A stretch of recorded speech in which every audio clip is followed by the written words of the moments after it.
buenos días. Mi nombre es Gina Rojas, Fellow de Cuidado Intensivo de la Universidad de Antioquia, y el día de hoy vamos a presentar este artículo que es las anormalidades de la función del hígado en el perfil clínico y cómo se lleva esto en falla cardíaca descompensada.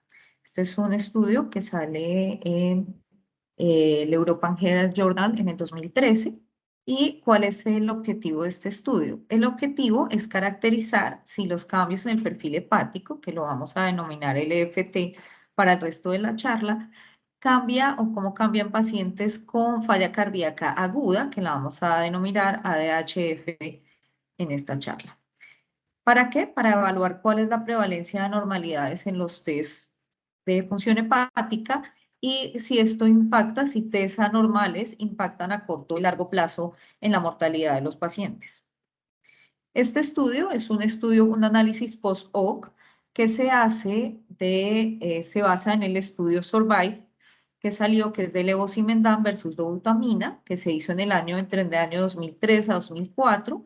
Es un estudio aleatorizado, controlado, doble ciego, que se hizo en 75 centros de 9 países, que se hizo en pacientes con hospitalización, con falla cardíaca aguda y necesidad de inotrópicos, o sea, pacientes que tenían choque. Y lo que hizo fue evaluar si había cambios entre colocar levosimendan versus dobutamina y evaluó la mortalidad a 180 días. En este estudio no se encontró diferencia entre las pacientes que tenían levosimendan versus dobutamina, con una mortalidad del 26 versus el 28%, con un HR de 0,91 y una P no significativa. Entonces, ¿qué fue lo que hicieron? Entonces, escogieron estos mismos pacientes y lo que hicieron fue medir fosfatasa alcalina, aspartato aminotransferasa y alanina aminotransferasa. Y dieron como anormales los valores y los rangos que vemos. La midieron en los días 1, 3, 5 y 31 e hicieron análisis estadísticos, incluyendo demografía básica, curvas de sobrevivencia y otros análisis de correlación. Excluyeron a todos los pacientes que tuvieran falla hepática de otra causa o que tuvieran una alteración hepática por otras razones, como tóxicos, enfermedades autoinmunes, cirrosis de origen alcohólico. Todos esos pacientes los excluyeron. O sea, pacientes que de base no tenían, en teoría, ninguna alteración hepática antes de ingresar al estudio. Entonces, ¿qué obtuvieron? Pues tuvieron 1.134 pacientes y encontraron que en estos por lo menos 46% de los pacientes tenían pruebas de función hepática normales. Recordemos que prueba de función hepática, las que ellos midieron fueron 3, que es la fosfatasa alcalina, que aquí la vemos como AP, la AST y la ALT, o sea, las transaminasas. Y encontraron cuántos pacientes estaban en valores normales, cuántos tenían por lo menos 1 a 2 veces por encima del valor superior normal, más de 2 a 5 veces o más de 5 veces el valor normal asociado. Luego de esto, esta es una gráfica para evaluar cómo se comportaron los niveles de transaminasas y de fosfatasa alcalina asociado. Recordemos, estos pacientes en este tiempo estaban recibiendo, en especial entre el día 1 al 5, eran pacientes que habían recibido inotropía. Entonces tenemos que la fosfatasa alcalina hace un leve descenso ya en el primer día, un pequeño ajuste hacia el día 3 al día 5 y posteriormente ya no se ve un descenso progresivo hacia el día 31. Y con las transaminasas se ve un rápido descenso, que sí se mantiene y se mantiene hasta el día 31.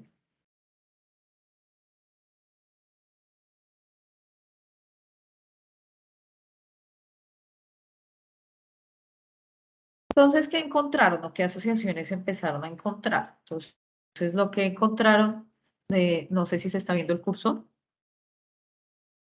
¿Se ve el cursor? Sí. Bueno, listo. Entonces, lo que encontraron fue, vamos a irnos por dos situaciones, nos vamos a ir por la fosfatasa alcalina y luego revisaremos qué es lo que ocurre con las transaminasas. Entonces, ¿qué encontraron o qué correlacionaron con elevaciones de la fosfatasa alcalina? Encontraron una asociación para pacientes con edema, con ascitis, encontraron además alteraciones asociadas en creatinina y alteraciones asociadas en el BNP. Y así como podía subir con la fosfatasa alcalina, subía el BNP, cuando la fosfatasa alcalina empezaba a bajar, el BNP también. ¿Qué encontraron en cuanto a mortalidad? Bueno, también encontraron, aunque no alcanza a ser significativo, es alteraciones sobre los llenados del ventrículo derecho, sobre insuficiencia tricuspidia, y encontraron en la mortalidad a 31 días que no hubo cambios, pero sí hay cambios en la mortalidad a los 180 días.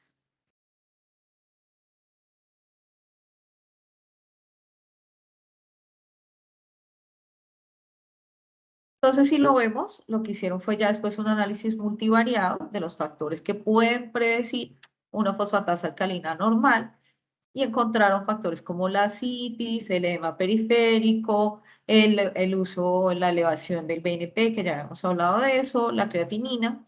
Y con ello lo que encuentran es que todo lo que tiene que ver con congestión está asociado a una elevación de la fosfatasa alcalina. Por otro lado, las anormalidades en las transaminasas, entonces está a qué se encontró asociado. Se encontró asociado a una elevación o un aumento de la frecuencia cardíaca. Se encontró asociado a los pacientes que empeoraban clínicamente su falla cardíaca, a los pacientes que tenían infarto. En esto, más adelante les voy a mostrar una correlación y sacaron algo de los pacientes de infarto porque ya se sabe que los pacientes con infarto agudo del miocardio tienen de por sí una elevación de la AST, a los que tenían, además de eso, fracción de eyección reducida.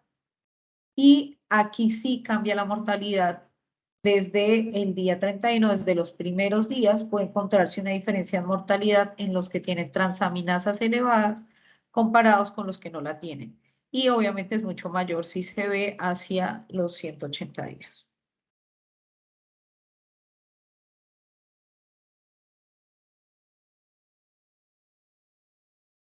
Entonces acá lo vemos. Lo podemos ver acá, que los pacientes que pudieron tener infarto agudo durante la admisión, pues tenían valores de transaminasas más altas. También podrían tener elevaciones o cambios en el BNP, estar más taquicárdicos, estar más hipotensos.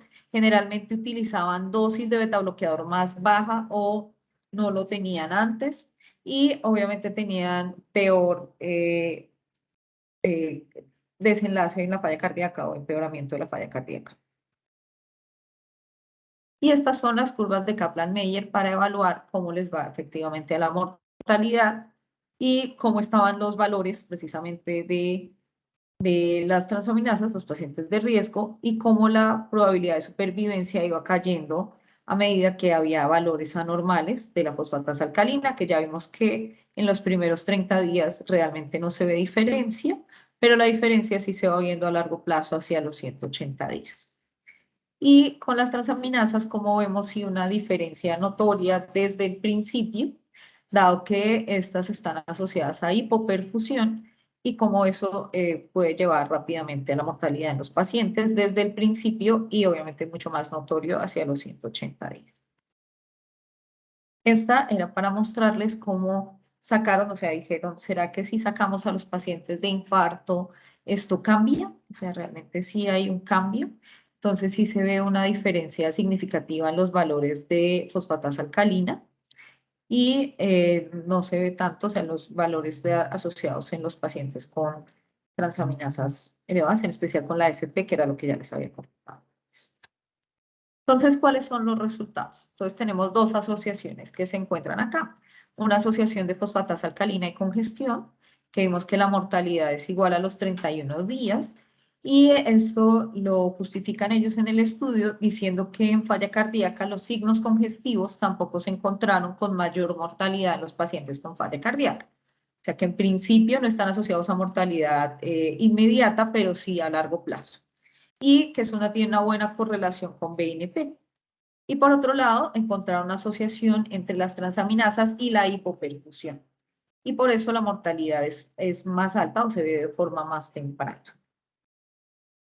¿Y esto por qué ocurre? ¿Qué es lo que estamos viendo y por qué ocurre esto? Entonces, si recordamos el acino como tal, como está, tenemos la tríada portal, tenemos el hepatoide sinusal y tenemos aquí la vena central y así vemos las zonas que están mejor perfundidas, que es esta zona 1, luego vemos la zona 2 y luego vemos la zona 3, que está pegada a la vena central, pero aquí llega sangre que está mucho menos oxigenada, que es sangre venosa, y por lo tanto es mucho más sensible a la hipoxia. Lo que vemos en esta gráfica, que vemos aquí a la izquierda, vemos aquí cómo se ve edematizado ya todo el sinusoide hepático cuando está lleno de agua en una falla cardíaca congestiva. Entonces, ¿qué es lo que ocurre en colestasis? Tenemos aumento de la vena cava inferior, de la presión sobre la vena cava inferior, que me va a aumentar la presión del centro lobular, que aumenta la presión de los sinusoides hepáticos y esto me lleva a un aumento del tamaño de las células y a una compresión de los canalículos y de los ductos biliares. Por lo cual, lo que yo estoy haciendo es aumentar la compresión y aumentar la congestión. Si esto se mantiene en el tiempo, yo ya voy a empezar a ver cambios congestivos hepáticos o cirrosis cardíaca que llamamos, o hígado de nuez moscada, si esto lo mantengo durante el tiempo. Si mejoro la congestión, esto es algo que es reversible. Por otro lado, tengo que ver o recordar que las células que están en la zona 3 son las células que tienen menos perfusión, entonces son mucho más rápido que hagan hipoperfusión y necrosis y esto se vaya a ayudar a formar o a ver más adelante en fibrosis hepática también, con el incremento de las transaminasas. Conclusiones de este estudio. La alteración de transaminasas está asociada a un mayor, de las transaminasas del perfil hepático como tal, está asociado a un aumento casi del 50% de mortalidad a 180 días en comparación a pacientes que están con falla cardíaca, con inotropía, que no las tienen. ¿Qué podrían ser marcadores pronósticos de mortalidad? Recordar que la ST aumentada, pues está aumentada en especial en infarto agudo del miocardio. ¿Cuáles son las limitaciones de este estudio? Pues que es un análisis retrospectivo, que no estamos viendo un perfil hepático completo, aquí solamente estamos viendo 3 pruebas, que excluyeron a los pacientes de hepatopatías y que estamos viendo a los pacientes con inotrópicos. Entonces la pregunta es, ¿podría verse esto en otros pacientes que estuvieran menos graves y podría verse en pacientes que tuvieran, o sea, podríamos ver más el perfil hepático? Y pues hay un estudio que es este estudio, el estudio Everest. El estudio Everest sale también, es un estudio, un análisis post-hoc, que sale de los pacientes a los cuales los hospitalizaron para evaluar tolvaptan versus placebo y evaluar cómo les iba en falla cardíaca. Y a ellos lo que hicieron fue evaluarlos aquí solamente para este estudio que estamos viendo. En este momento solamente cogieron a los pacientes placebo, que eran 2.061 pacientes. No cogieron a los pacientes que se les dio tolvaptan, solo los de placebo. Y lo que hicieron fue medirles el perfil hepático. Aquí se incluyeron bilirrubinas, albúmina, tiempos de coagulación, transaminasas y fosfatasa alcalina. Y los evaluaron al día 1, al día 3, al día 5, al día 7, o bueno, el día que se fueran para la casa. Si se iban antes, se miraba antes. Y se volvía a mirar a la semana 4 y a la semana 8 ya de salida y con eso se evaluaba cómo les había ido, cuál era la mortalidad, y evaluaron mortalidad y evaluaron también el reingreso por falla cardíaca a la hospitalización o muerte o ingreso por cualquier otra causa cardiovascular. ¿Qué encontraron? Encontraron aquí que los niveles de albúmina, en especial los niveles de albúmina bajo, estaban asociados a cualquier causa de mortalidad con HR de 0.74 y podríamos encontrar aquí también en cambios entre la hospitalización, aquí es hospitalización por falla cardíaca o ingreso por muerte por causa cardiovascular, que ese es un desenlace compuesto. Que los cambios en las transaminasas no hicieron ningún cambio, que es muy diferente. La fosfatasa alcalina, por ejemplo, no cambió durante toda la hospitalización y fue la que más se demoró en bajar. Y lo que ellos sí encontraron es que los cambios en las bilirrubinas sí se podían encontrar y asociar a mayores cambios sobre mortalidad o sobre nuevas hospitalizaciones asociadas a falla cardíaca. ¿Cuál es el mensaje para llevar a casa después de revisar estos dos artículos? Entonces, que las alteraciones en las pruebas hepáticas en falla cardíaca están asociadas a congestión e hipoperfusión. En congestión, generalmente la fosfatasa alcalina, podemos encontrarla y en algunas ocasiones las bilirrubinas y hipoperfusión las transaminasas. Que en los pacientes hospitalizados, los cambios en bilirrubina son mucho más rápidos y nos sirven para hacerle seguimiento. Y los cambios en la albúmina, en especial empezar con albúmina baja y que no aumente, generalmente son pronósticos. Un problema aquí con la albúmina que hay que tener en cuenta del último estudio Everest es que la albúmina se encontró más baja y correlacionada a pacientes más ancianos. Entonces eso podría ser un sesgo del estudio. Y en pacientes con choque cardiogénico, lo que les decía, fosfatasa alcalina y transaminasa son marcadores de mortalidad, tanto a corto como a largo plazo. Y recordar, este estudio, la importancia de estos estudios es recordar que la insuficiencia cardíaca es una enfermedad sistémica que no solamente ataca el corazón y no solamente la podemos ver reflejada en el corazón, sino que también podemos verla reflejada en otros órganos como el hígado. Muchísimas gracias. ¿Preguntas?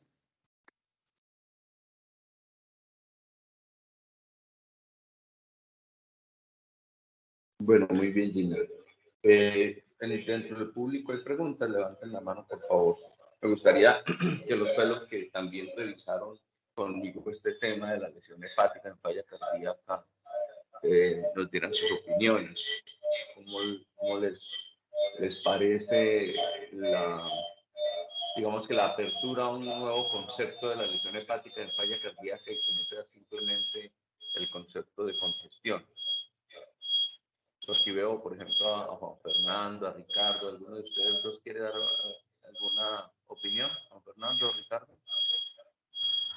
Profe, ¿qué más? No, pues, pues nosotros ya habíamos visto en la rotación pues, y con los pacientes la alteración de pruebas de función hepática es un hallazgo bastante usual en los pacientes con falla cardíaca.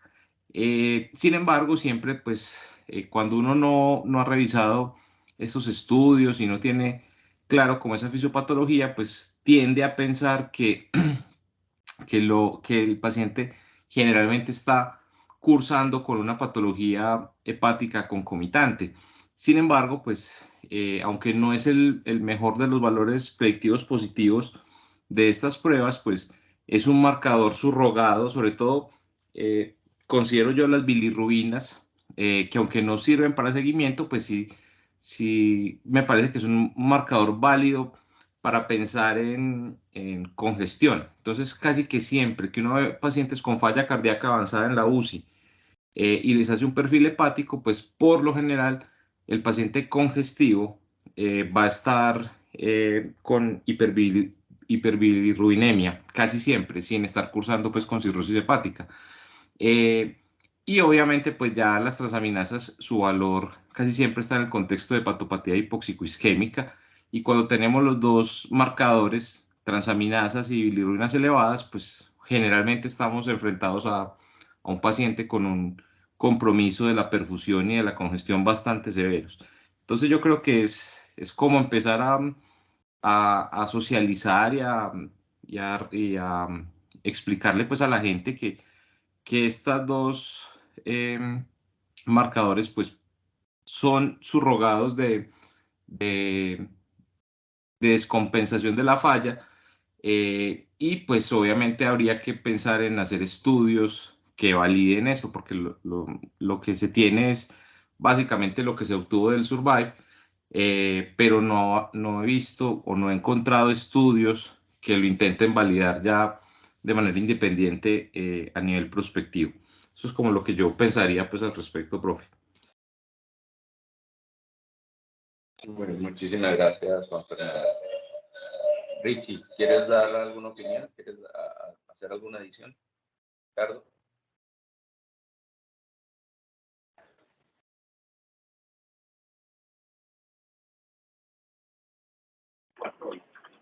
Profe, buenos días. Hola, profe. Hola. Gracias. Gracias, Gina, por la presentación. Si me escuchan. Sí, señor. Hola. Sí, se te escucha. Estoy con internet un poquito malito. Gracias, profe. Le decía, profe, gracias, Gina, por la presentación. Me sumo pues a lo que Juan Fernando dice, y me parece muy importante que tengamos claro que debemos hacer el seguimiento, no pensando aunque sí puede estar relacionado pues como parte del síndrome de disfunción orgánica, sino también como un marcador muy importante que nos guía y nos orienta hacia el tipo de falla que el paciente está recibiendo. Incluso en la rotación pudimos ver cómo esas alteraciones de las pruebas de función hepática nos orientaba también incluso para la decisión de la aplicación de dispositivos de asistencia ventricular. Y en la determinación nos apoyaba mucho saber si el paciente cursaba con una falla derecha o si tenía otra complicación asociada. Y me parecía un tema pues bastante importante porque, como le digo, nos apoya en la toma de decisiones.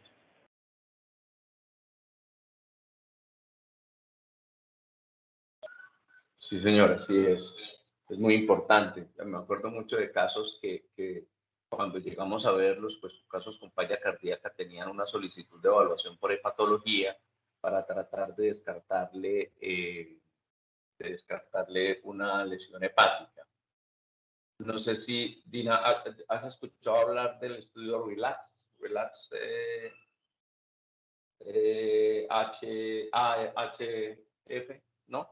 Bueno, la serelaxina es una sustancia que tiene presencia especialmente en las mujeres. Digamos que la serelaxina es causa de que, por ejemplo, el ligamento púbico se distienda durante el parto. Esa es una de las razones afortunadas por las cuales los hombres no podemos quedar embarazados y tener partos. Esa serelaxina se encontró que tenía un efecto muy importante sobre el corazón, porque tenía un efecto sobre la distensibilidad de la fibra miocárdica y un efecto relajante. Digamos que mejoraba mucho la disfunción diastólica. Esa molécula entonces se sintetizó y lo sacaron como medicamento para falla cardíaca. Falla cardíaca básicamente con fracción de eyección preservada, pacientes con estado congestivo. Y hago referencia a ese estudio porque el estudio RELAX, una de las cosas que mostró es que el objetivo de mejorar la función de los órganos diáneos, cerebro, pues, obviamente el corazón de nuevo, el riñón y el hígado. Y dentro de los objetivos de mejorar la función hepática encontró que mejoraba las aminotransferasas y las bilirrubinas. Entonces, se determinó que era un medicamento, por fin un medicamento, en ese momento eso fue el análisis, por fin había un medicamento que iba a cambiar la mortalidad en la falla cardíaca descompensada, porque los medicamentos con efecto inotrópico o lucitrópico, ninguno ha demostrado que cambie la mortalidad. Entonces apareció el Relax 2, buscando de verdad, incluso en pacientes no solamente con congestión, sino con bajo gasto, demostrar que los pacientes mejoraban y que mejoraba la función hepática, pero no se logró. A partir de ahí también se prendió mucho el foco sobre la función hepática en falla cardíaca, encontrándose que, como acabas de decir muy bien en la exposición, no es solamente una cuestión de congestión, solamente que las bilirrubinas están elevadas, las fosfatas están elevadas. Claro, yo estoy tocando el hígado y está congestivo, pero es que no es solamente eso. El hecho de mejorar, lo que acaba de decir Juan Fernando y Ricardo, el hecho de mejorar todos los objetivos terapéuticos, de apuntar a todos los objetivos terapéuticos, incluyendo descongestionar adecuadamente, con buena cantidad de diuréticos, reperfundir los órganos blancos, los órganos diana, y reiniciar lo más pronto posible todos esos medicamentos estandarizados para la falla cardíaca, que además tienen la diana terapéutica también es el hígado, es muy importante para la supervivencia del paciente. Yo creo que eso es, digamos que una adición al mensaje que acabas de dejar en tu conferencia, que me parece que estuvo muy bien. Y pues como tenemos mucho tiempo todavía, porque Gina hoy fue un volador, no sé si alguien tiene alguna otra observación, alguno de los profesores que están por aquí. Cristian, adelante, por favor. Buenos días, gracias Gina por la presentación. Pues me sumo a todos los comentarios que han hecho los doctores y bueno, nosotros vemos con mucha frecuencia en la práctica clínica que en el contexto de pacientes con falla cardíaca y alteración del perfil hepático se aumentan mucho los costos de estudios que a veces son innecesarios por el desconocimiento de esta fisiopatología. Entonces vemos pacientes que como decía el doctor ahorita, se les pide valoración por hepatología, pero más que eso, se amplían como una cantidad de estudios que a veces son innecesarios, ecografías, incluso colangioresonancias buscando hepatopatías primarias, cuando la causa de todas estas alteraciones son secundarias a la congestión, a la hipoperfusión. Y que bueno, nosotros podemos orientar un poco si se trata de congestión hacia falla cardíaca derecha o si se trata de hipoperfusión a falla predominantemente izquierda, ¿no? Y hay un concepto que es la presión de perfusión transrenal y transhepática, que eso depende mucho de la PVC y de la presión arterial media. Cuando hay reducción en este gradiente de perfusión de cada uno de estos órganos, cuando vamos a ver alteraciones en el funcionamiento no solo hepático, sino renal, por ejemplo, cuando tenemos congestión intersticial renal, que se favorece o se mejora mucho cuando descongestionamos al paciente con diuréticos, por ejemplo. Entonces sucede así también con la función hepática en cuanto a ese concepto de presión de perfusión transrenal o transhepática. Así es, totalmente de acuerdo, muy buen comentario. Incluso eso que acabas de decir, por ejemplo, de la PVC, me da pie para seguir con mi cantaleta, porque además estoy feliz con esta cantaleta de la PVC. Mirando, escuchando, observando que muchos médicos, gente en formación y gente ya formada, intensivistas, los escucho no hablar con mucho desdén de la PVC. No, PVC, ¿para qué? Eso no sirve para nada, eso no ha cambiado la mortalidad. Pues tremendo error, porque eso lo que demuestra es que posiblemente en cuestiones de falla cardíaca severa, falla cardíaca avanzada y choque cardiogénico no están actualizados, porque el valor de la PVC es supremamente importante, no solamente para la congestión, como dice Cristian, sino como vamos a ver más adelante, pues en su relación con Gina y con cada uno de ustedes, la PVC tiene una tremenda importancia en el análisis, por ejemplo, del poder cardíaco. Entonces, muy buena observación. Ya en algún momento llegaremos a hablar de ese tema, que es un tema muy bonito y muy interesante. No sé si tienen más comentarios las personas que están conectadas. ¿Alguien más quiere dar algún comentario? El doctor David, el profe David, que lo veo por aquí conectado. ¿Deseas hacer algún comentario, David, antes de que nos desconectemos? David no. también es un experto en falla cardíaca, entonces su comentario me parece muy importante. Adelante, David, por favor, dale. No, muy bien, pues estuvo muy buena la pregunta, ¿no? Concreta y concisa, pero pues, simplemente como destacar que pues, a veces, digamos, curar un abordaje, pues como muy, como cuando pues, pues como del hígado y que de alguna manera ese perfil pues como de alteración de la función hepática pues le puede orientar a uno sobre pues cuál es el tipo de falla o cuál sería digamos como la mejor alternativa pues como para eventualmente guiar pues una terapia dirigida, bien sea con diuréticos o bien sea pues con inotrópicos pues digamos porque pues, finalmente pues la clasificación de Stevenson pues es muy clínica, pues ya eso yo creo que hay que apoyarse pues, en parámetros bioquímicos, pues como más específicos para uno, vamos a orientar pues esa inmunología o ese diurético, pues de una manera pues como más fina.